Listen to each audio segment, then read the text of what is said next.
তারেক রহমান 2024-এর সেপ্টেম্বরে বলছিলেন ফ্যামিলি কার্ডের কথা। সেখানে বলছিলেন এই কার্ড যাদের হাতে থাকবে তাদের প্রত্যেককে মাসে মাসে খাবার আইটেম দেওয়া হবে।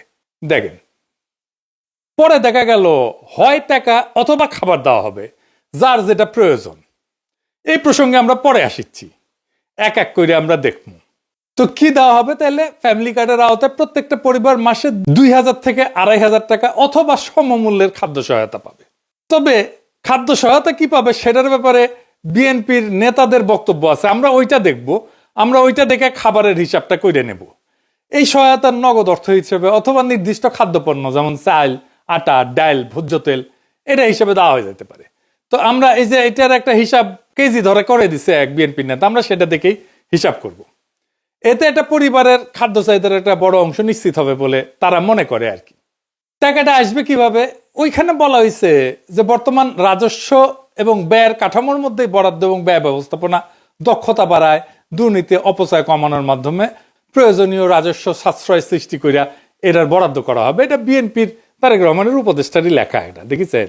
তো কাদের দেওয়া হবে এই ফ্যামিলি কার্ড? সবাই পাবে, এটা সার্বজনীন, মানে দেশের সবাই, এমনকি সেটা যদি প্রাইম মিনিস্টারের বউ হয় সেও পাবে। বৈষম্যহীন বাংলাদেশ বিনির্মাণ করার জন্য আমরা নিয়ে আসছি ফ্যামিলি কার্ড। প্রাইম মিনিস্টার ওয়াইফও যদি মনে করে যে আমি সেটা ইউজ করতে চাই, ইউজ করতে পারবো। মানে কার্ড তো নারীদেরকে দেওয়া হবে, সেই জন্য বলছে যে প্রাইম মিনিস্টারের বউ যদি হয় তাহলে সেও পাবে। এই হইতেছে বিএনপির ফ্যামিলি কার্ডের মোটা দাগে প্রকল্প। এটা তাদের প্রধান নির্বাচনী ক্যাম্পেইন, মানে এটা দিয়ে তারা ইলেকশনে উতরায় যাবে বলে আশা করতেছে।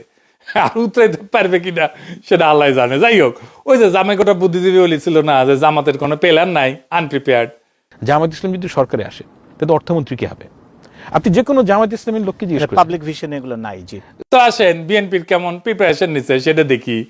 আগের এপিসোডে দেখেছেন তো বিএনপির স্বাস্থ্য নিয়ে যে পরিকল্পনা, সেটা জয় বাংলা করা হয়েছে। একে একে সব পরিকল্পনা জয় বাংলা করে দেওয়া হবে, চিন্তা করেন না।